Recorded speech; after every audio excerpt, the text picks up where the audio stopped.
Assalamu alaikum. Hello students, how are you? Today we will see lesson number 21 of compiler construction. But as per our routine, before starting today's lecture, let's have some review of previous lesson. Recursive descent parsing. Last parsing जो हम देख रहे हैं LR से पहले, that is recursive descent parsing. It is a top-down process in which the parser attempts to verify that the syntax of the input stream is correct as it is read from left to right. तो इसमें जो basic task है वो सिर्फ इतना है, input stream का जो सिंटैक्स है दैट शुड बी राइट। और चूंकि ये रिकर्सिव डिसेंट पार्सिंग है मींस तो इसके अंदर जो रीडिंग है वो लेफ्ट से राइट पे होगी। The main task of parser is के वो बेसिकली जिस तरह हमने ऑलरेडी डिस्कस कर चुके हैं इसको अब इन प्रीवियस लेक्चर्स कि वो इसके सिंटैक्स को कंफर्म करना है कि आइदर दिस इनपुट स्ट्रीम और this sequence of input characters is the part of the language जिसके लिए ये पार्सर बना हुआ है कि उसका पार्ट है या नहीं। बस this is the simplest thing. A basic operation necessary for this involves reading characters from the input string and matching them with the terminals from the grammar that describes the syntax of the input. तो इस syntax को check करने के लिए इस scenario में हम क्या कहते हैं कि जो ग्रामर हमारे पास अवेलेबल है विच इज मोस्टली जिसको हम जी से रिप्रेजेंट करते हैं जिसके अंदर कुछ प्रोडक्शंस होती हैं P1, P2, P3।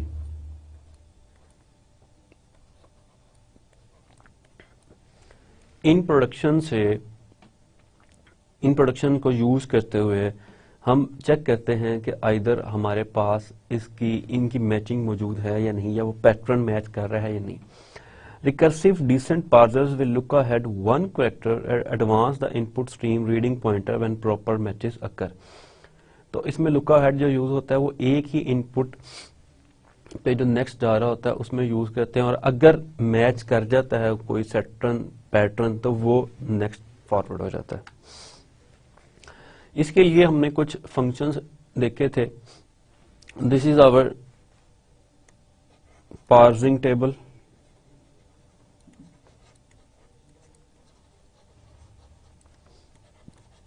एम जो था इस एम पे हमने क्या किया था को कैलकुलेट करने के लिए ये हमारे पास इनपुट ग्रामर सिंबल्स हैं जो कि नॉन टर्मिनल्स हैं, ये हमारे पास इनपुट अल्फाबेट्स हैं जो कि इसमें आईडी है plus asterisk and dollar sign हम इसलिए इंक्लूड कर लेते हैं कि वो उसको हमने स्टार्टिंग और एंडिंग उसको हमने बेसिकली फिनिश करने के लिए रखा हुआ कि अब हमारे पास ये पैटर्न फिनिश हो गया। ये हमारे पास इनपुट सिंबल्स हैं जितने भी हम यूज करते हैं। इस टेबल को बिल्ड करने से पहले जो कि हमारा पार्सिंग टेबल है रिकर्सिव डिसेंट के अंदर जो यूज होता है, हमने दो फंक्शंस स्टडी किए थे। इसमें एक फर्स्ट का फंक्शन था और एक फॉलो का फंक्शन था कि पहले हम उस ग्रामर की दैट इज आवर ग्रामर कि पहले हम इस ग्रामर की से यूज करते हुए दो फंक्शंस कैलकुलेट करते हैं जिसमें हमारे पास हर नॉन टर्मिनल के लिए फर्स्ट कैलकुलेट करते हैं एंड देन फॉलो। इसके रिजल्ट में हमारे पास कुछ इनपुट सिंबल्स आ जाते हैं। इन इनपुट सिंबल्स को फिर हम यूज करते हैं ये प्रोडक्ट पार्सिंग टेबल को कंप्लीट करने के लिए। इसका सारा मेथड हम लास्ट डिस्कस कर चुके हैं। फॉर एग्जांपल अगर मैंने चेक करना है कि ये एंट्री कैसे करनी है तो इसके लिए सिंपल है कि ई डैश के फर्स्ट में दो चीजें हैं प्लस और नल। ई डैश एंड प्लस का जो भी प्रोडक्शन बन रही है ये प्रोडक्शन है ई डैश और प्लस की जो भी उसके फर्स्ट में आ रहा है। ये प्रोडक्शन अब ई डैश से प्लस की ये प्रोडक्शन तो हमने एज इट इज लिखते नहीं है ई डैश से प्लस में, लेकिन चूंकि इस प्रोडक्शन में नल भी इन्वॉल्व है जो कि इसके फर्स्ट से भी हमें क्लियर हो रहा है, तो ई डैश के फॉलो में जो भी इनपुट सिंबल्स होंगे वहां पे हमने ये नल वाली प्रोडक्शन लिख देनी है। अब ई डैश के फॉलो में हमारे पास दो इनपुट सिंबल्स हैं, first is ending parenthesis and second is dollar sign. तो एंडिंग पैरेंथेसिस और डॉलर साइन का जो कॉम्बिनेशन है यहाँ पे हमने, और सेकंड डॉलर साइन और ई डैश का जो कॉम्बिनेशन है यहाँ पे हमने ई डैश से नल वाली जो प्रोडक्शन है वो यहाँ मेंशन कर देनी। इसी तरह इस टेबल की तमाम जो एंट्रीज हैं वो हमने इसी रूल के तहत करनी है। देन इसमें हमने एक चीज और देखी थी कि जो एम्प्टी स्पेसेस हैं, फॉर एग्जांपल टी डैश से आईडी के लिए हमने कुछ नहीं इसमें मेंशन किया और ना ही हमारे पास ऐसी कोई प्रोडक्शन है जो उसको सेटिस्फाई करे। And similarly there are other things as well, एक ऐसे और भी ऐसे कॉम्बिनेशन हैं जिनकी हमारे पास कोई प्रोडक्शन नहीं है। तो दीज आर एरर्स। अगर हमारे पास इनपुट सिंबल और टॉप ऑफ स्टैक में कोई ऐसा ग्रामर सिंबल आ जाए और इनपुट सिंबल पे कोई ऐसा आ जाए, for example top of stack पे मेरे पास आ जाए ई और इनपुट सिंबल पे आ जाए मेरे पास स्टैरिक। अब ई और स्टैरिक पे मेरे पास कोई प्रोडक्शन नहीं है जिससे मैं उसको रिड्यूस कर सकूं, तो यहां पे मैं एरर रिकवरी स्ट्रेटेजीज को यूज करूंगा और इसके अगेंस्ट कोई एक्शन सजेस्ट कर दूंगा, या जो भी काम मैं करना चाह रहा हूं कि अगर ये एरर हो तो उसकी ये रेमेडी है, जो यहां पे मैं उस एक्शन को मेंशन कर दूंगा। Then we saw a non recursive descent parser, a non recursive predictive parser. So a non-recursive predictive parser can be built by maintaining a stack explicitly rather than implicitly via recursive call। तो हमने फिर उसके बाद एक non recursive predictive parser को study किया जिसके अंदर डिफरेंस ये था कि उसके अंदर से कोई रिकर्सिव कॉल नहीं जाती थी, बल्कि हम उसकी जो स्टैक थी उसकी जो स्टैक कि ऑपरेशंस को या स्टैक की मैनेजमेंट को इस तरह करते थे कि हमें उस रिकर्जन की जरूरत नहीं पड़ती थी। फॉर एग्जांपल इसमें हम देखते थे कि टॉप ऑफ स्टैक पे हमारे पास एक्स है और ए पे हमारे पास इनपुट सिंबल, कोई भी इनपुट सिंबल है।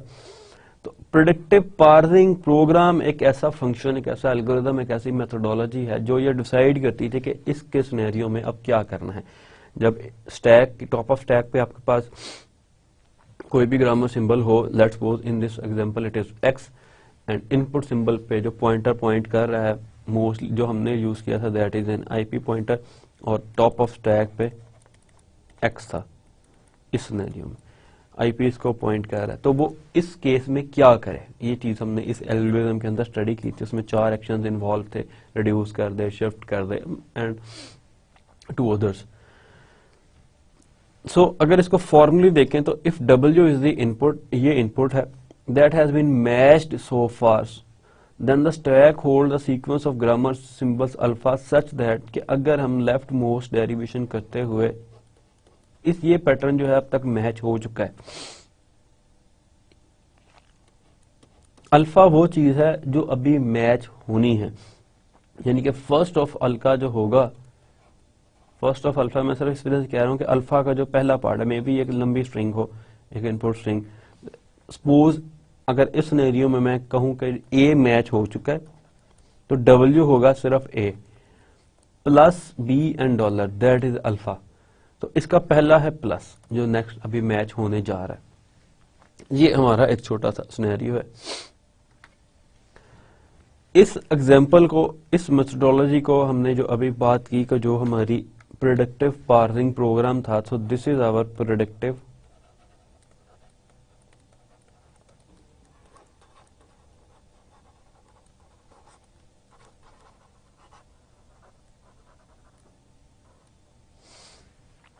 This is our predictive parsing program, जो कि एक टेबल को हमें बताता है कि उसको किस तरह हमने मैनिपुलेट करना है और किस तरह हमने कॉन्फ़िगरेशंस को डील करना है। मीन कि इसमें कॉन्फ़िगरेशंस की मैनिपुलेशंस किस तरह होगी कि अगर ये सिनेरियो बिल्ड हो तो क्या करना है, अगर ये सिनेरियो बिल्ड हो तो क्या करना है। इसमें हमारे पास टोटल 4 कंडीशंस थी, 2 इसमें से एरर की थी, एक इसमें से सिंपल था कि जब अगर मैच हो गया तो उसको पॉप कर दो स्टैक को और आईपी को एडवांस कर दो। देन वी हैव कि अगर हमने इसको रिड्यूस करना है तो ये हम उसको बेसिकली क्या कर रहे हैं, output the production pop the stack push, ये हम उसको यहाँ पे पुश कर रहे हैं, जो कि हम उसको रिड्यूस कर रहे हैं किसी और के साथ। ये हमारी एग्जांपल थी। जो इनपुट स्ट्रिंग थी that for input string ID plus ID asterisk $। जो इनिशियली हमारे पास था स्टैक के अंदर दैट इज स्टार्ट सिंबल,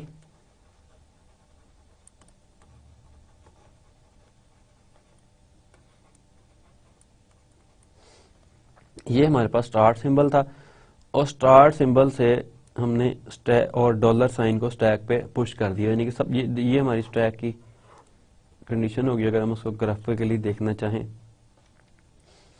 कि सबसे नीचे $साइन और उसके बाद ई और TOS होगा हमारा, जो टॉप ऑफ स्टैक है वो ई है, और दूसरी साइड पे हमारी इनपुट है जिसमें जो आईपी है वो आईडी को पॉइंट कर रहा है। इस सिनेरियो में ये आईडी है, आईपी इसको पॉइंट कर रहा है, क्योंकि ग्रामर की जो पहली एल्गोरिथम की जो पहली लाइन है set IP two point two the first symbol of W. W हमारे पास ये ओवरऑल डब्ल्यू है, ये पूरी स्ट्रिंग है, इसका पहला सिंबल जो है उसको आईपी पॉइंट कर रहा है। तो ये सिनेरियो एग्जैक्टली बिल्ड होता है यहाँ पे। अब हम पहली ट्रांजैक्शन देख लेते हैं कि इन चारों में से किस कंडीशंस पे वो जाती है। अब मेरे पास है ई और ID.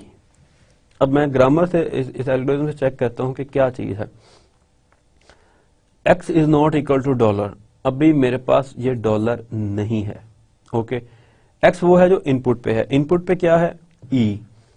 x is a ID है जो x नहीं है, तो ये भी कंडीशन फॉल्स हो गई। टर्मिनल भी नहीं है, इज एन एरर एंट्री। अब हमने ये चेक करना है m हमारा जो टेबल था, x जो इनपुट सिंबल है और a, इस केस में m ये हमारे पास e है और a हमारे पास id है हमारी एग्जांपल के अंदर, जो जिसको अभी हम कंसिडर कर रहे हैं, जिसकी एक ट्रांजैक्शन को हम देख रहे हैं, एक कॉन्फ़िगरेशन को हम मैनिपुलेट करके देख रहे हैं कि पहली कॉन्फ़िगरेशन कुछ इस किस्म की है। अब इसी टेबल की मदद से ये जो हमने यहाँ पे देखा था, इसी टेबल को अब हमारे पास है e, ये m है, इसको हम ऑलरेडी डिसाइड कर चुके हैं, e और id। तो इस पे हमारे पास एंट्री मौजूद है e से te-। तो हम क्या करेंगे अकॉर्डिंग टू दिस रूल, क्योंकि ये सिनेरियो मैच हो गया, ये प्रोडक्शन भी है हमारे पास, आउटपुट द प्रोडक्शन x, जो भी प्रोडक्शन, पॉप द स्टैक, इसको पॉप कर लेंगे हम x को, पहली चीज, यानी कि अब इसको पॉप करते साथ ही जो TOS की वैल्यू होगी वो y हो जाएगी जब हम इसको पॉप कर लेंगे, क्योंकि ये फिर ये सिनेरियो बिल्ड हो जाएगा। जब इसको हम पॉप करेंगे तो ये वाला सिनेरियो बिल्ड होगा कि एग्जैक्टली इसको पॉप कर दिया। इसको पॉप करने के बाद जो टॉप ऑफ स्टैक होगा हमारी एग्जांपल में, वो अब इस टाइम पे $साइन हो जाएगा यहाँ पे, अभी इस स्टेप तक। देन वो क्या कह रहा है कि पुश y के -1 एंड y1, यानी कि जो प्रोडक्शन है इसको ऑपोजिट में पुश कर दे। अब प्रोडक्शन मेरे पास थी e से t और e, इसको मैं कंफर्म कर लेता हूं। जो प्रोडक्शन मेरे पास TE- थी, TE- मेरे पास प्रोडक्शन है, इसको ऑपोजिटली अब मैंने पुश करना है किसके ऊपर? स्टैक के ऊपर। मींस के इसमें y1 मेरे पास t है और y2 मेरे पास e-। तो पहले मैंने e- को पुश करना है और देन t को। तो इस स्टैक के ऊपर जब मैं पहले e- को पुश करूंगा तो अब टॉप ऑफ स्टैक ये इसको पॉइंट करने लगा, देन साथ ही मैं t को भी पुट कर दूंगा, तो अब टॉप ऑफ स्टैक जो है वो t हो जाएगा मेरे पास। अगर इसको मजीद हम डिटेल में लेके जाएं तो टी डैश ये करंट सिनेरियो बन जाएगा जो हमारी स्टैक से भी जाहिर था कि अब एग्जैक्टली हमारी स्टैक की जो पोजीशन होगी dollar E dash and T. अब टॉप ऑफ स्टैक ये है जो कि इस एग्जैक्टली इससे क्लियर है। इसी तरह हम इन चार कंडीशंस में से चेक करते रहेंगे कि हमारी जो करंट कॉन्फ़िगरेशन है वो किससे मैच कर रही है। जिससे मैच करती जाएगी हम वही रूल अप्लाई करते जाएंगे। एक को तो हमने प्रैक्टिकली अभी रिव्यू में भी अप्लाई करके देख लिया। अब सेकंड को भी हम देख लेते हैं क्योंकि सेकंड जो है वो अगेन सेम इसी को कर रही है। थर्ड को करके देखते हैं। थर्ड इसको, अब हमारे पास टॉप ऑफ स्टैक जो है वो कुछ इस किस्म का है, लेकिन मैं स्टैक को रीड्रॉ कर लूं इस सिनेरियो पे, इस स्टेप के ऊपर डॉलर के बाद ई डैश टी और टी से ऊपर आईडी। तो अब टॉप ऑफ स्टैक ये है और इनपुट पे मेरे पास आईडी है। जब ये सिनेरियो होगा तो उस वक्त मेरी ये कंडीशन ट्रू हो जाएगी। इफ एक्स इज ए, तो एक्स इसमें क्या है आईडी, ए क्या है आईडी, दोनों बराबर हो गए। Pop the stack and advance IP. तो एल्गोरिथम मुझे कह रहा है कि पॉप द स्टैक, यानी कि पॉप का मतलब है इसको खत्म कर दो इसमें से, और टॉप ऑफ स्टैक अब टी को पॉइंट करने लग जाएगा, टी डैश को जो भी मेरे पास इसमें है, और यहां से पॉइंटर जो है वो नेक्स्ट को पॉइंट करने लग जाएगा प्लस को।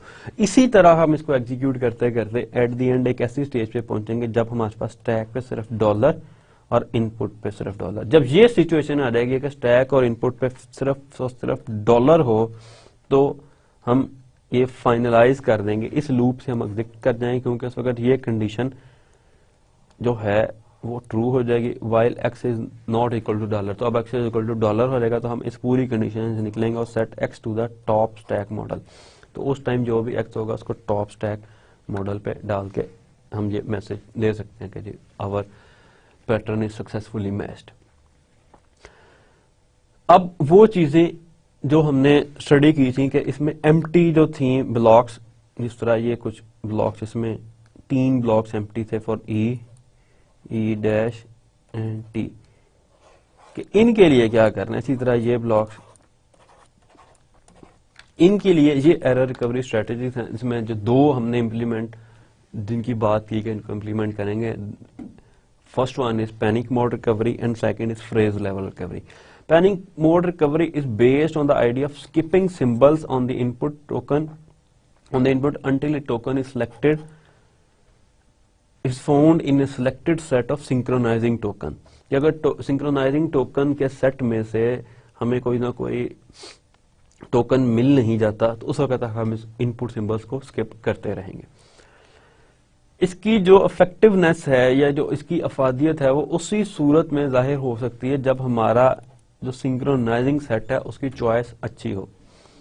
Then this sets should be chosen so that the parser recovers quickly from others that are likely to occur in practice. तो अगर हमें पहले से ही आइडिया हो कि इसमें से कौन कौन सी चीजें इन्वॉल्व हैं, तो हम जो अपना सिंक्रोनाइजिंग टोकन का सेट है उसको इस तरीके से उसके अंदर एंट्रीज करें कि हमें पता हो कि ये एरर्स अक्कर हो सकते हैं इस लैंग्वेज के या इस पर्टिकुलर ग्रामर के अंदर, जो कि हमें ऑलरेडी क्लियर है कि ये जो जितने ब्लॉक्स हैं इस टेबल के अंदर, यहां पे हमें कंफर्म है कि अगर इस किस्म का कोई भी मैच होगा तो उसमें एरर होगा। तो उन एरर्स को कोप करने के लिए हम जो एंट्रीज हैं उसको सिंक्रोनाइजिंग सेट के अंदर जो है वो शामिल कर सकते हैं। Then there is second type of error recovery is phrase level recovery. Phrase level recovery is implemented by filling in the blank entries in the predictive parsing table with pointers to error routines. तो इसमें हम ये कर देंगे कि उस जगह पे exactly error routines मेंशन कर देंगे कि अगर ये एरर आ जाता है और हमें सिंक्रोनाइजिंग पैनिक मोड रिकवरी भी इसको रिकवर नहीं कर सकती, तो फिर ये जो पर्टिकुलर एक्शन है इसको परफॉर्म कर दो। Then we saw bottom up parsing. Bottom up parsing is the process of reducing a string W to a start symbol of the grammar. यही बेसिकली बॉटम अप पार्सिंग का काम है कि ये रिड्यूस कर देता है एक पूरी इनपुट स्ट्रिंग को इन आवर पर्टिकुलर एग्जांपल जिसको हम कंसिडर करने, इसमें ये हमारी इनपुट स्ट्रिंग है, to this start symbol. A sequence of reductions are shown. इसमें हम अब जो सीक्वेंस है इस स्टेप से लेके फर्स्ट से लेके लेट्स सपोज फर्स्ट स्टेप से लेके लास्ट स्टेप तक जहां पूरे का पूरा ट्री बिल्ड हो जाता है, इसमें जो सीक्वेंस है वो कुछ इस तरह से है कि पहले हमने आईडी स्टैटिक आईडी से एफ को लिया, देन हमने एफ से टी को रिड्यूस किया, देन हमने आईडी से एफ को किया, एफ से अगेन टी को, और उसके बाद हमने एफ और टी जो है टी से फिर हमने आगे ई को रिड्यूस कर दिया। लेकिन ये टी स्टैटिक एफ जो था इसमें ये दोनों इन्वॉल्व थे, यानी कि इस टी को ये दोनों से हमने रिड्यूस कर दिया, टी स्टैटिक एफ को, और आईडी को अकेले को हमने रिड्यूस किया था एफ के साथ। By definition a reduction is the reverse of a step in a derivation. कि जिस तरह हम पहले लास्ट जो हमारे पास पार्सर था जो हमने स्टडी किया उसके अंदर हम ई से स्टार्ट करते थे और लीव्स तक पहुंच जाते थे। अब हम यहां से स्टार्ट करते हैं और ई तक पहुंच जाते हैं, तो it is simply a reverse of a step in a derivation. Formal definition इसकी कि एस से अगर हम मल्टीपल डेरिवेशंस के बाद ये चीज ड्राइव कर रहे हैं, then production A to beta in the position following alpha is a handle of alpha A W. Means कि अगर हम इसको रिड्यूस कर रहे हैं तो ये हमारा हैंडल है। This is the definition of handle. The string W to the right of the handle must contains only terminal symbols. सारी बात हम चूंकि राइट से इसको करना स्टार्ट कर रहे हैं, तो अगर जिस हैंडल को रिप्लेस कर रहे हैं इसका मतलब उससे पहले या हम सारे रिप्लेस कर चुके हैं या उसमें है ही टर्मिनल्स जिनको हम रिप्लेस कर ही नहीं सकते। Shift reduce parsing is a form of bottom-up parsing in which a stack holds grammar symbols and an input buffer holds the rest of the string to be parsed. ये last time भी इसको हम discuss कर चुके हैं, आज हम इसकी एक प्रैक्टिकल एग्जांपल भी देखेंगे। Handle will always appear at the top of the stack. Top of stack जो होगा वो ऑलवेज हैंडल ही होगा, just before it is identified as a handle. कि हैंडल की आइडेंटिफिकेशन से पहले वो हमेशा टॉप ऑफ द स्टैक पे होगा। एंड देन वी यूज $साइन to mark the bottom of the stack and also the right end of the input. जिस तरह हमने लास्ट पे अपनी पिछले प्रेडिक्टिव पार्सिंग के अंदर के एग्जांपल्स के अंदर भी देखा कि स्टैक के एंड पे भी $साइन और इनपुट के एंड पे भी $साइन, ताकि जब वो दोनों मैच हो जाए तो हमें क्लियर हो जाए कि हमारी स्ट्रिंग जो है वो मैच हो चुकी है। इनिशियल जो स्टेटस होगा वो स्टैक का ये होगा कि $साइन एंड इनपुट जो है वो जो इनपुट स्ट्रिंग है और एंड पे $sign. So now we will move towards today's lesson. Today we will see the remaining part of shift reduce parsing. Then we'll see conflicts during shift reduce parsing के जो इसके दरमियान जो conflict occur होते हैं उनको हम स्टडी करेंगे। Then we move towards the next type of parsing known as LR parsing. LR parsing के अंदर हम देखेंगे कि ये क्या चीज है LR parsing और LR parsers ही क्यों। देन हम इसकी फर्स्ट जो है एक कैटेगरी इसको चेक करेंगे, आइटम्स एंड द LR0 ऑटोमेटास। कि ये जिसका पहली एक फॉर्म है आइटम्स, इसके अंदर क्या चीजें हैं और LR0 क्या चीज है। LR तो हमने यहाँ पे देख लेंगे क्या है और 0 इसमें क्या रोल प्ले कर रहा है और ऑटोमेटन इसका क्या होगा। Shift reduce parsing. During a left to right scan of the input string, the parser shifts 0 or more input symbols on the stack until it is ready to reduce a string beta of grammar symbols on the stack. इसको हम practically देखेंगे कि exactly ये shift reduce parsing क्या चीज है, किस चीज को हम शिफ्ट कर रहे हैं और किस चीज को हम रिड्यूस कर रहे हैं। शिफ्ट हम उस वक्त तक करते रहेंगे जब तक हमें कोई कुछ मैच नहीं हो जाता। जब मैच हो जाएगा हम उसको रिज्यूम कर देंगे। जब वो पूरे का पूरा एक प्रोडक्शन बन जाएगी तो उसको हम रिड्यूस कर देंगे, अदरवाइज हम उसको शिफ्ट करते रहेंगे स्टैक के ऊपर।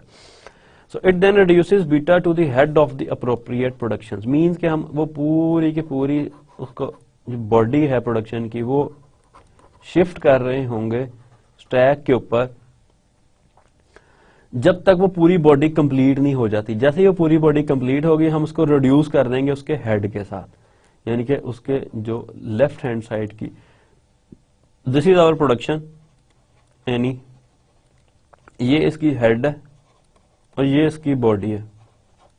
तो बॉडी का हम उस वक्त तक शिफ्ट करते रहेंगे जब तक वो पूरी की पूरी कंप्लीट नहीं हो जाती। जैसे ही कंप्लीट होगी उसको हम रिड्यूस कर देंगे उसके हेड के साथ। This is known as basically shift reduce parsing.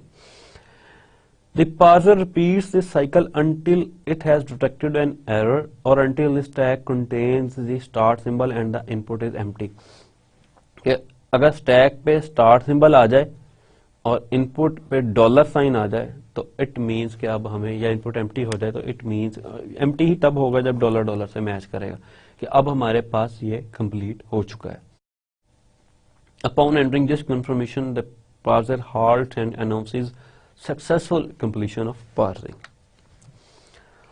ये हैं जो कॉन्फ़िगरेशंस हैं शिफ्ट रिड्यूस पार्सर की for input ID static ID2। ये हमारी इनपुट स्ट्रिंग है, तो इनपुट पे हमने इसको प्लेस कर दी dollar at the end and dollar stack में जो हमने शुरू में कंसर्ट किया खुद से। अब हमने बात की कि जब तक वो कोई ना कोई प्रोडक्शन नहीं बन जाती जो हमारी ग्रामर के अंदर है तब तक वो उसको शिफ्ट करता रहेगा स्टैक पे। तो आईडी और डॉलर जो है वो कोई प्रोडक्शन नहीं है, आईडी को ID1 उसने शिफ्ट कर दिया स्टैक के ऊपर, ये यहाँ पे शिफ्ट का एक्शन हो गया, सजेशन हुई उसने शिफ्ट का एक्शन कर दिया। अब ID1 और स्टैटिक ID1 जो है उसको हम रिड्यूस कर सकते हैं एक इस प्रोडक्शन के साथ। इस टाइप की प्रोडक्शन हमारी ग्रामर में मौजूद है, तो इसको हमने उसके साथ रिड्यूस कर दिया। This thing is known as reduce and this thing is known as shifting. अब हमने इसको रिड्यूस कर दिया एफ के साथ। सेकंड हमारे पास जो है वो है स्टैटिक, लेकिन हम देख रहे हैं कि जो टॉप ऑफ द स्टैक है वो भी एक प्रोडक्शन की कंप्लीट बॉडी है जो कि टी है। तो हमने इसको नेक्स्ट फिर रिड्यूस कर दिया टी के साथ, ये प्रोडक्शन यूज कर ली। देन टी है और इनपुट पे हमारे पास स्टैटिक है। टी एज अ बॉडी हमारे पास कोई चीज नहीं है, किसी भी प्रोडक्शन की बॉडी जो है वो टी नहीं है। हम उसी एग्जांपल को कंसिडर कर रहे हैं, उसी ग्रामर को जो कि ऑलरेडी हम यूज करते आ रहे हैं। ये वही ग्रामर है जिसकी मदद से हमने इसको यहां पे रिड्यूस किया। अब टी और स्टैटिक, टी कोई बॉडी नहीं है तो हमने स्टैटिक को यहां शिफ्ट कर दिया। टी और स्टैटिक भी कोई बॉडी नहीं है तो हमने आईडी को भी शिफ्ट कर दिया। अब टी स्टैटिक ID2 जो है हमारे पास ये कंप्लीट कोई बॉडी नहीं है, लेकिन ये पार्ट जो है that is a body. ID2 जिस तरह ID1 था एफ से आईडी, तो सेम हमने इसको रिड्यूस कर दिया एफ के साथ। अब टी स्टैटिक एफ जो है हमारे पास ये एज अ प्रोडक्शन बॉडी मौजूद है जो कि बेसिकली टी है, तो इसको हमने टी से रिड्यूस कर दिया और टी को एट द एंड हमने ई से रिड्यूस कर दिया। तो जब हमारे पास ये सिचुएशन आ गई कि डॉलर और स्टार सिंबल और इनपुट पे डॉलर, एग्जैक्टली डॉलर और स्टार सिंबल इनपुट पे डॉलर, तो हम वहां पे अनाउंस कर देंगे कि एक्सेप्शन हो चुकी है, हम सक्सेस कर चुके हैं। So the primary operations are shift and reduce, but there are actually 4 possible actions a shift reduce parser can make. 2 तो हमने देख लिए, इनफैक्ट 3 हमने देख लिए, लेकिन चौथा चूंकि इस सिनेरियो में नहीं आया, but overall there are 4 different operations that can be performed. First one is shift. Rule is very simple. Shift the next input symbol onto the top of the stack. कि शिफ्ट के नतीजे में हमने क्या करना है, जो भी नेक्स्ट इनपुट सिंबल होगा उसको शिफ्ट, उसको हम स्टैक के ऊपर पुश कर देंगे। रिड्यूस में क्या करेंगे, the right end of the string to be reduced must be at the top of the stack, कि टॉप ऑफ स्टैक पे जो भी राइट एंड ऑफ द, अब ये प्रोडक्शन है, इसका राइट एंड भी यही है, इसका लेफ्ट हैंड भी यही है, तो इसलिए ये इस कंडीशन को पूरा है कर रहा है कि right hand of the string to be reduced must be at the top of the stack, locate the left hand of the string within the stack and decide with what non terminal to replace the string.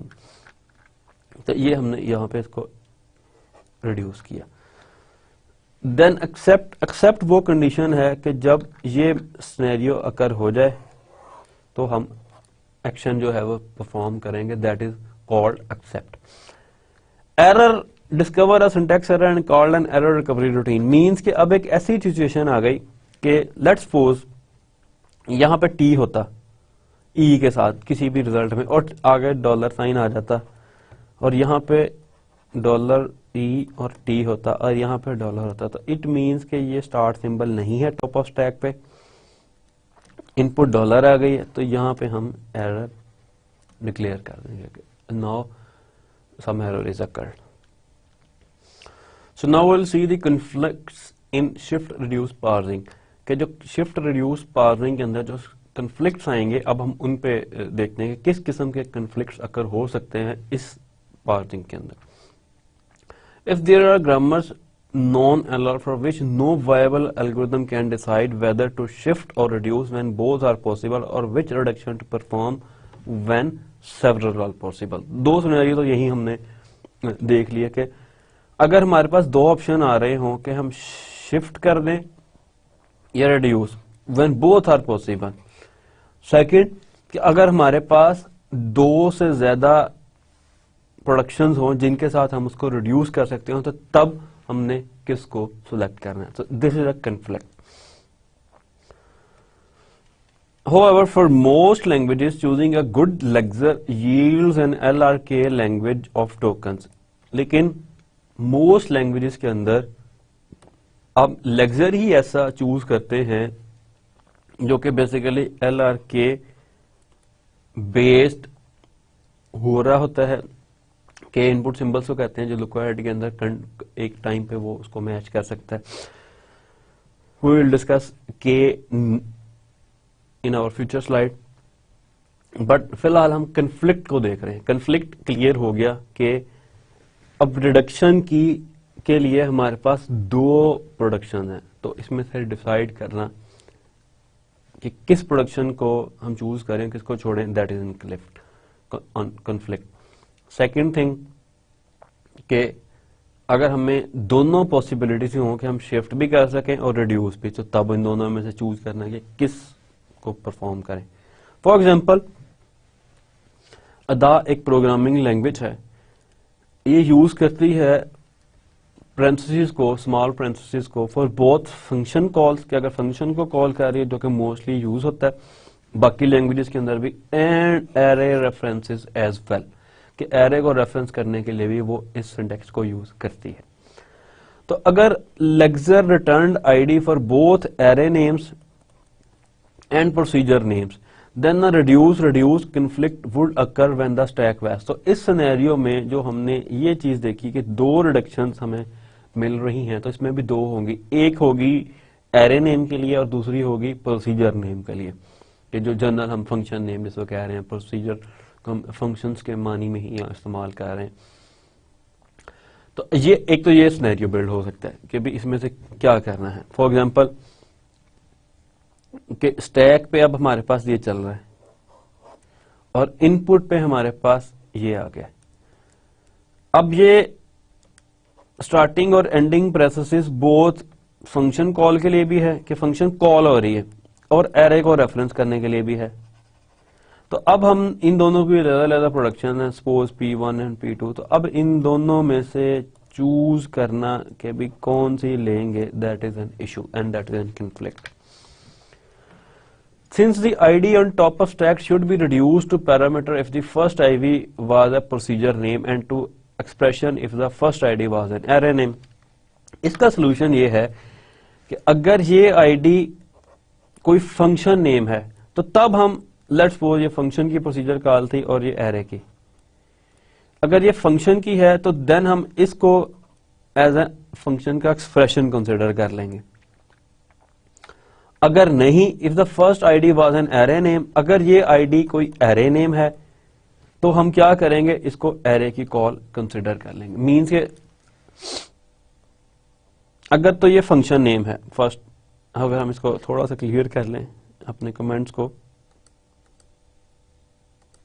पहला scenario कि if it's a function name fn, अगर तो ये function name है तो तब ये ID क्या होगा, कोई ना कोई एक्सप्रेशन होगा जो जिस फंक्शन के अंदर यूज हो रहा है। This is our first scenario. Second scenario के अंदर जो फर्स्ट आईडी है, अगर तो ये एरे नेम है तो देन हम क्या करेंगे, इसको एरे की प्रोडक्शन से रिड्यूस कर देंगे।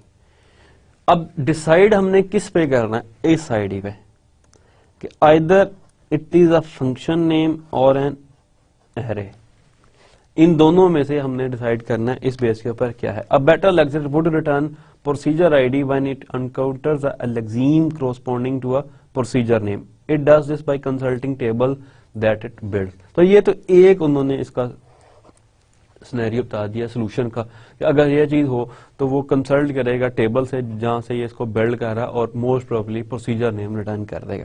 बट इस किस्म के कॉन्फ्लिक्ट्स आते हैं उन प्रोग्रामिंग लैंग्वेजेस के अंदर जिनका सिंटैक्स थोड़ा सा कंफ्यूजिंग हो,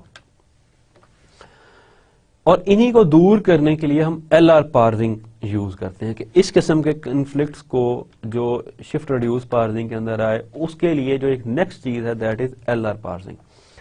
what is LR parsing? LR parsing क्या चीज है? LR पार्सिंग, इसमें जो फर्स्ट L है that is for left to right scanning of the input, कि ये हमारी इनपुट जिसकी हम बात करते हैं W, जिसको हम उसकी left to right scanning, this L denotes that. R is for constructing a rightmost derivation in reverse, क्योंकि हम देख रहे हैं कि जो हम रिडक्शंस कर रहे हैं और राइट मोस्ट से, राइट सिंबल से शुरू करते हैं, राइट लीव से, और देन उसको हम रिड्यूस करते करते लेफ्ट तक ले जाते हैं और फिर रूट तक पहुंच जाते हैं। तो R इस चीज को डिनोट कर रहा है। Now the main thing is K.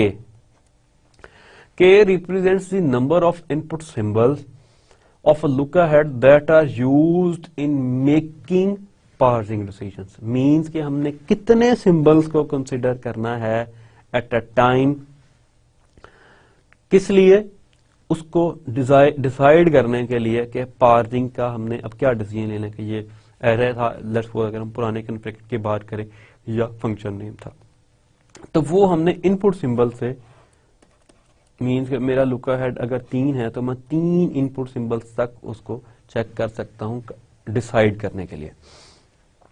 तो इन डिफॉल्ट अगर हम जनरल लिखें कि इट इज LR, तो मीन्स के K is assume to be 1। Otherwise हम साथ मेंशन करेंगे let's suppose in case of 0, let's suppose in case of 2 and so on.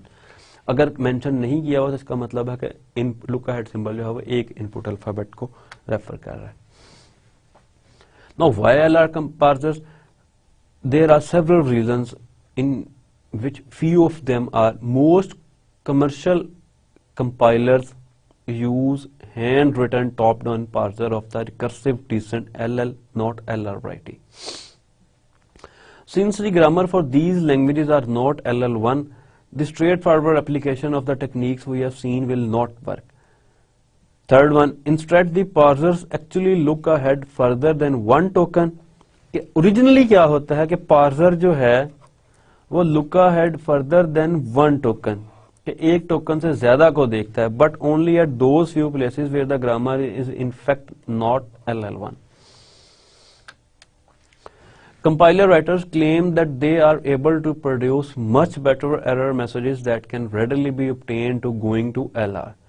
Error messages is a very important user interface issue, and that will recursive descent. One can augment the procedure for a non-terminal with statements like if next token is equal to x then error expected by her, कि हम वहां पे इस किस्म का error generate उसको show कर दें कि हम एक्सपेक्ट कर रहे थे वाई को, जबकि नेक्स्ट टोकन जो है वो एक्स है, तो ये यहाँ पे कोई कंफ्लिक्ट है। LR parsers are basically table driven, much like the non-recursive LL parsers। तो हमने LL parsing की जो recursive descent parsing की एक शक्ल देखी थी, जिसके अंदर हमने recursion को नहीं डिस्करेज किया था और हमने कहा था कि हमने स्टैक को इम्प्लीमेंट करना है स्टैक मैनेजमेंट के जरिए, यानी कि हमने रिकर्जन को इम्प्लीमेंट करना है स्टैक मैनेजमेंट के जरिए। स्टैक के ऊपर इस तरह इनपुट सिंबल्स और पुश और पॉप के ऑपरेशंस परफॉर्म करने हैं कि उसमें रिकर्जन की जरूरत ना पड़े। तो LR पार्सर भी कुछ इसी तरह स्टैक को मैनेज करता है। A grammar for which we can construct a parsing table is said to be an LR grammar. तो जिस टेबल हम क्रिएट करेंगे उस ग्रामर को हम LR ग्रामर कहेंगे। Intuitively, for a grammar to be LR, it is sufficient that a left to right shift reduce parser be able to recognize handles of right sentinel forms। तो ये इसका एक हम उसी वक्त उसको LR ग्रामर डिक्लेयर कर देंगे जब जो हैंडल्स हैं वो राइट सेंटिनल फॉर्म्स के जरिए हम उसको आइडेंटिफाई कर सके। जो भी हमारा पार्सर है जब वो आइडेंटिफाई कर ले, रिकॉग्नाइज कर ले handles of right sentinel form when they appear on the top of the stack, कि जैसे ही वो टॉप ऑफ द स्टैक पे वेरी राइट सिंबल जो है अपीयर हो जाए किसी भी टोकन का और वो उसको जज कर ले, तो then we can call LR grammar है। LR parsing is attractive for a variety of reasons. For example, LR parsers can be constructed to recognize virtually all programming language constructs. This is a big advantage अगर हम LR parser को use करते हैं कि ये virtually not practically possible, लेकिन एक ऐसा पार्सर बिल्ड कर सकते हैं जो तमाम के तमाम लैंग्वेज कंस्ट्रक्ट्स को जो है वो रिकॉग्नाइज कर सके। The LR parsing method is the most general non-backtracking shift reduce parsing method known, yet it can be implemented as efficiently as other more primitive shift reduce methods। तो अभी तक जो है ये सबसे बेहतर ही गिना जा रहा है non backtracking shift parser. An LR parser can detect a syntactic error। ये syntactic errors को इतनी जल्दी डिटेक्ट कर सकता है as soon it is possible to do so on a left to right scan of the input। The class of grammars that can be parsed using LR method is the proper superset of the class of grammars that can be parsed with predictive of or LL method। तो means के इन चारों जो वजूहात हैं उसमें जिस चीज को glorify किया गया है वो यही है कि ये एक ऐसा सुपर सेट है जो almost virtually all programming language constructs को रिकॉग्नाइज कर सकता है अगर वो LR ग्रामर है तो। लेकिन the principal drawback of the LR method is that it is too much work to construct an LR parser by hand for a typical programming language grammar. Obviously जब हम तमाम चीजों को मद्देनजर रख रहे हैं और तमाम लैंग्वेज को के कंस्ट्रक्ट्स को जो है माइंड में रख के इस पार्सर को बिल्ड कर रहे हैं and it is build by hand, तो obviously it will take more time to construct. Now items and LR0 automaton. An LR parsers make shift reduce decisions by maintaining states। अब ये इसकी पहली जो वर्किंग स्ट्रेटजी है, term है, strategic term है इसकी, दैट इज मेंटेनिंग स्टेट्स, कि ये स्टेट्स को मेंटेन करता है to keep track of where we are in a pass.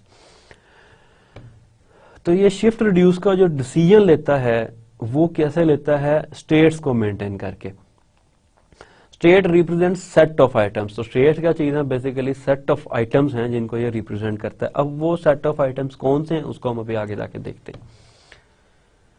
N LR0 item.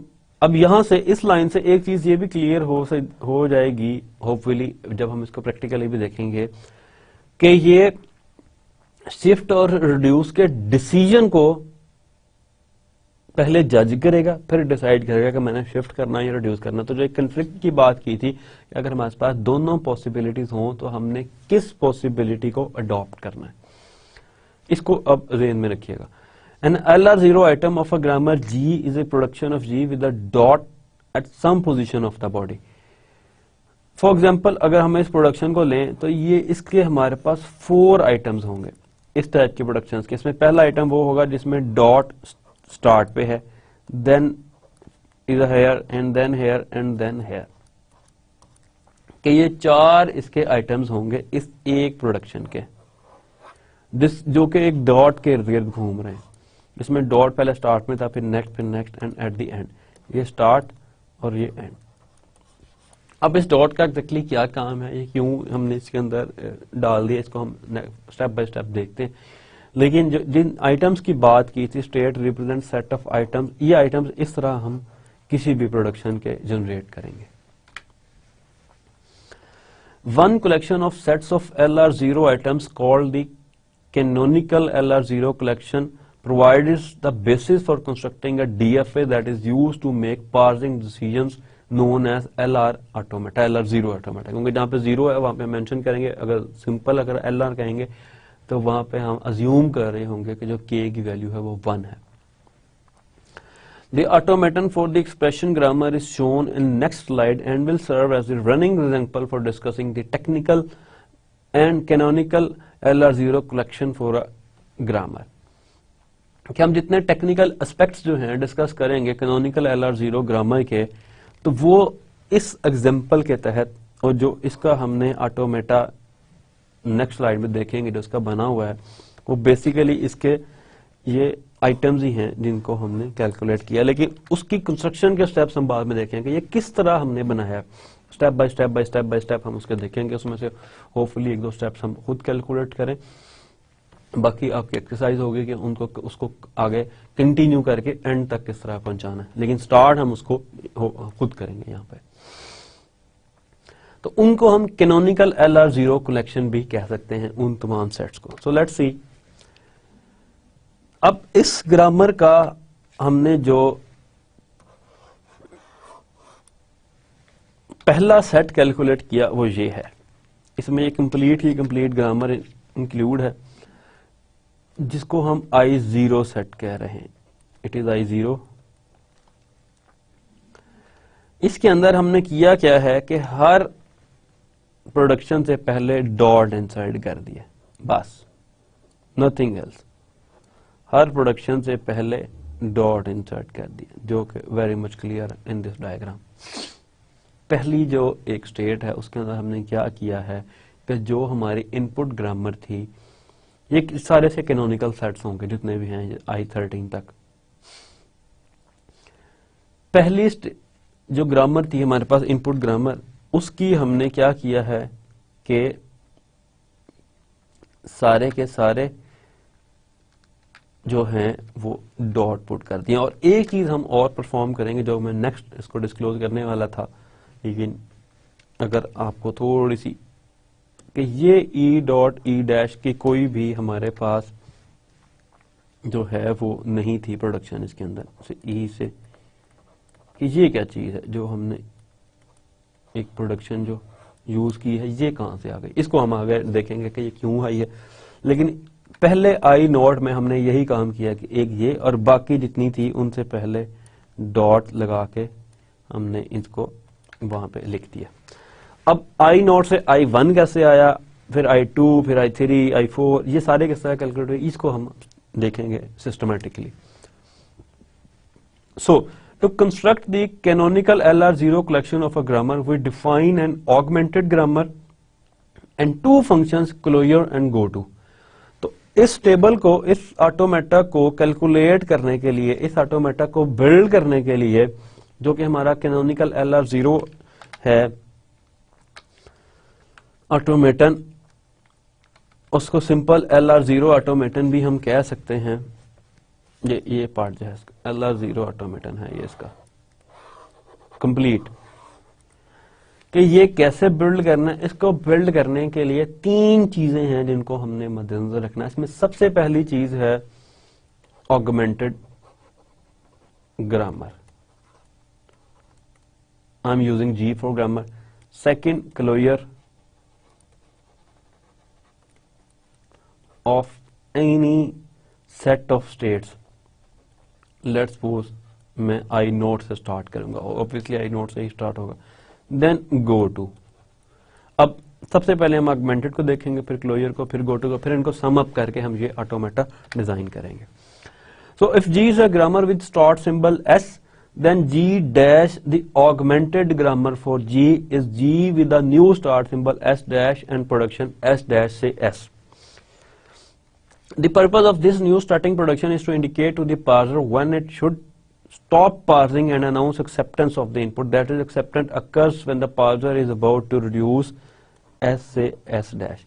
तो इसको इंक्लूड करने की रीजन हमने देख ली कि जब वो इस प्रोडक्शन से उसको रिड्यूस करेगा, यानी कि एस को रिड्यूस करेगा एस डैश के साथ, तो वहां पे हम अनाउंस कर देंगे, डिक्लेयर कर देंगे कि यहाँ पे हमारी एक्सेप्टेंस जो है वो हो चुकी है स्ट्रिंग की.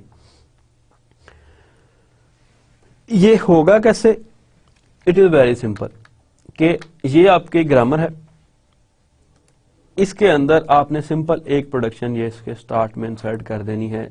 इसका स्टार्ट सिंबल ई था, आपने स्टार्ट सिंबल को लिखना है राइट हैंड साइड पे बॉडी में, और इसके पहले एक ई डैश, न्यू टर्मिनल, ये कोई भी हो सकता है, हमने चूंकि ई डैश कर रहे हैं, तो जब ये ई को ई डैश से रिड्यूस करेगा तो हम वहां पे डिक्लेयर कर देंगे कि ये हमारा स्ट्रिंग जो है वो एक्सेप्ट हो चुका है. And this new grammar is known as G dash and augmented grammar. Then second thing is closure of item sets. If I is a set of items for a grammar G, then closure of I is the set of items constructed from I by the two rules. अब closure किसी भी item sets को calculate करने के लिए उसके दो parts हैं. First, initially add every item in I to closure of I. कि I के अंदर जितने आइटम्स है, फॉर एग्जाम्पल अब अगर मैं बात करूं आई नॉट की, यानी कि मैं क्लोजर कैलकुलेट कर रहा हूं, क्लोजर ऑफ आई नॉट, तो पहला स्टेप ये कहता है कि आई नॉट के अंदर जितने भी पार्ट हैं, जितने भी उसके आइटम हैं, उसको मैं जो है क्लोजर आई के अंदर डाल दूं. इसके अंदर मेरे पास जो है ये सारी प्रोडक्शन मौजूद हैं. सेकंड चीज जो इसकी वर्किंग है वो क्या है? If A produces alpha dot B and beta, तो क्या होगा कि इस टाइप की अगर मेरे पास प्रोडक्शन हो इन क्लोजर ऑफ आई, तो मैं बीटा से गैमा की जो भी प्रोडक्शन होगी, then add the item beta to gamma to closure of I if it is not already there. अगर इस टाइप की कोई प्रोडक्शन है और बीटा से गैमा की कोई प्रोडक्शन है, दो चीजें, तो तब मैं क्या करूं, ऐड कर दूं बीटा से गैमा और डॉट के साथ पहले अटैच करके उसी क्लोजर ऑफ आई में.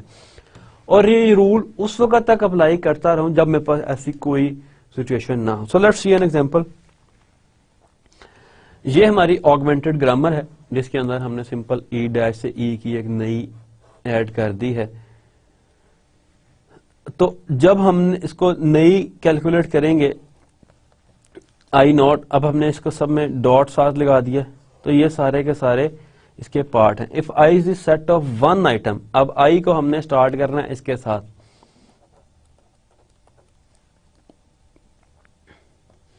ई डैश से डॉट ई, ये मेरी ऑगमेंटेड ग्रामर है. अब मैंने क्या करना है कि ई के बाद एक तो मैंने इसको ऐड कर देना इसके अंदर कि जितने आइटम्स थे मेरे पास, अब मैं क्लोजर कैलकुलेट कर रहा हूं इस प्रोडक्शन का, एक तो मैंने इसको ऐड कर दिया. इसके first initially add every item, मेरे पास चूंकि एक ही आइटम है, मैं इस एग्जांपल में सिर्फ इसी का क्लोजर कैलकुलेट कर रहा हूं. इस सेट में मेरे पास एक ही आइटम है, तो मैं क्या करूंगा, इसको ऐड कर दिया इसके अंदर. अब सेकंड सिनेरियो क्या है?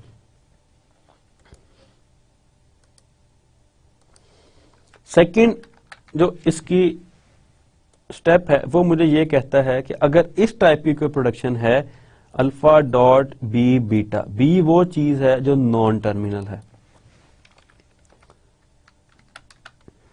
अब इस एग्जांपल में ई डैश डॉट डी में अल्फा मेरे पास नल है डॉट एज इट इज, ये मेरे पास बी है और बीटा भी नल है क्योंकि बीटा कुछ नहीं है। इस एग्जांपल के अंदर अगर हम इसको इसके साथ मैच करने की कोशिश करें, देन मैंने चेक करना है कि इस टाइप की कोई प्रोडक्शन है बीटा से गैमा की, हमारी ऑगमेंटेड ग्रामर के अंदर बीटा से गैमा की कोई प्रोडक्शन है, तो मैंने चेक करना है ई से कोई प्रोडक्शन जनरेट हो रही है। तो एग्जैक्टली मेरे पास दो प्रोडक्शन हैं जो ई से जनरेट हो रही हैं, that is E plus T and T. इसके अंदर अगर हम देखें ये प्रोडक्शन मेरे पास जनरेट हो रही है।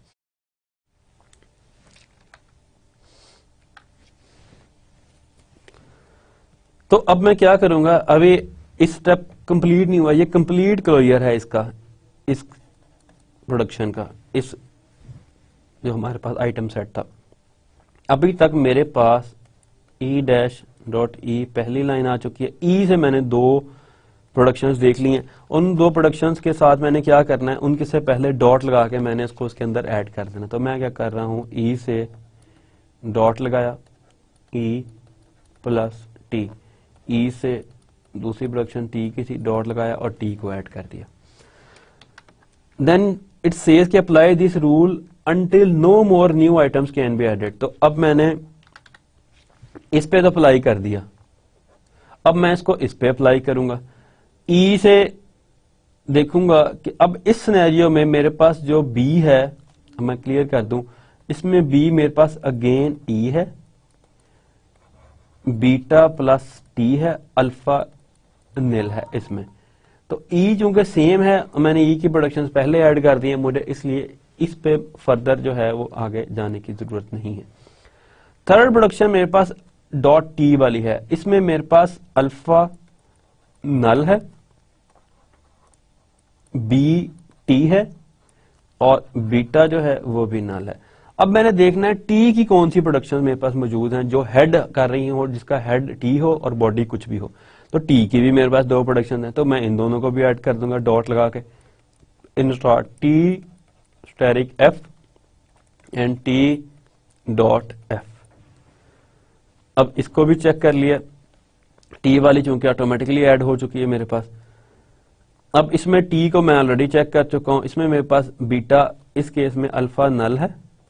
अल्फा नल इसलिए है कि अभी डॉट स्टार्ट पे है, जब डॉट दरमियान में कहीं जाएगा तब अल्फा हमारे पास कुछ ना कुछ होगा। अल्फा नल है, B is equal to T and beta is equal to asterisk F. इस केस में अल्फा अगेन नल है, B is equal to now F and beta is equal to null. अब बी एफ है तो मैं देखना एफ की भी दो प्रोडक्शन है, तो मैंने इन दोनों को भी ऐड कर देना। इससे पहले डॉट लगा के ई और इससे पहले डॉट लगा के आई डी। अब मैं देखूंगा कि ये बी जो है इससे कोई प्रोडक्शन नहीं, क्योंकि ये नॉन टर्मिनल है या किसी को लीड नहीं कर रही, तो यहां पे आके मैं रुक जाऊंगा। और सिमिलरली आई डी भी किसी को जो है वो अपना किसी भी प्रोडक्शन को हेड नहीं कर रहा है, किसी भी प्रोडक्शन का हेड नहीं है, तो ये चूंकि मेरे पास टर्मिनल्स है तो ये कंप्लीट सेट मेरा बन जाएगा which is known as I naught. तो इसी को मैंने यहां पे एक लिख दिया। अब अगर मैं अपने इस टेबल की तरफ वापस जाऊं तो मैंने क्या किया, क्लोजर ऑफ आई से, जो कि मेरा ये था ई से, इससे मैंने जो पहला क्लोजर कैलकुलेट किया उसने मुझे आई नॉट रिटर्न कर दिया। It is I not. ये मेरी पहली एक एग्जांपल थी। अब मैं और हमने चेक कर लिया कि क्लोजर कैसे कैलकुलेट करना है। It is pertinent to mention that if one B production is added to the closure of I with the dot at the left hand, then all B productions will be similar added to the closure। यानी कि ये जो मैंने बात की कि अब चूंकि हम एक दफा B को T रख के चेक कर चुके थे तो दूसरे को हमें चेक करने की जरूरत नहीं, क्योंकि इसके रिजल्ट में भी जो ऑपरेशन, इस ऑपरेशन के नतीजे में भी जो रिजल्ट परफॉर्म होना है वो ऑलरेडी हम कर चुके हैं। सेट में कभी भी मेंबर्स रिपीट नहीं होते, तो ये पॉइंट इसको क्लियर कर रहा है कि आपको दोबारा उसको कैलकुलेट करने की जरूरत नहीं है। We divided all the set of items interest into two classes के जिनके इंटरेस्ट मैच कर रहे हैं, हम उनको दो क्लासेस में कह देते हैं। First kernel items and second all others are non kernel items. The initial item S से एस डैश से dot S all items whose dots are not at the left end. कि पहला आइटम इसमें ये होगा और दूसरा वो कि जिनके डॉट लेफ्ट एंड पे नहीं है। नॉन कर्नल आइटम्स वो होंगे all items with their dot eight the left and except for start state वाला जो हमने खुद से बैठ किया। इन दोनों की क्लासिफिकेशन हम इस तरह करेंगे। Then function go to function क्या करता है? Second useful, it is the second useful function is go to where I is the set of items, I set of items and x is a grammar symbol. X कोई भी grammar symbol हो सकता है। Go to I x is defined to be the closure of the set of all items. के closure के अंदर जितने भी आइटम्स मौजूद हैं इन तमाम के ऊपर ये अप्लाई होगा। और अप्लाई कैसे होगा? सच दैट कि ये प्रोडक्शन जो है उसके अंदर मौजूद हो। Intuitively the goto function is used to define the transitions in the LR0 automaton programmer. The states of the automaton correspond to set and items, and goto IS specifies the transitions from the state for I under input X. तो वो check करेगा कि input X के ऊपर किस तरह मैंने आगे नेक्स्ट मूव करना है। फॉर एग्जाम्पल, अगर मेरे पास एक सेट है जिसके अंदर सिर्फ ये दो आइटम है, मीन्स के E डैश से E और सेकंड है E से, एक सेट है जिसके ये दो आइटम हैं।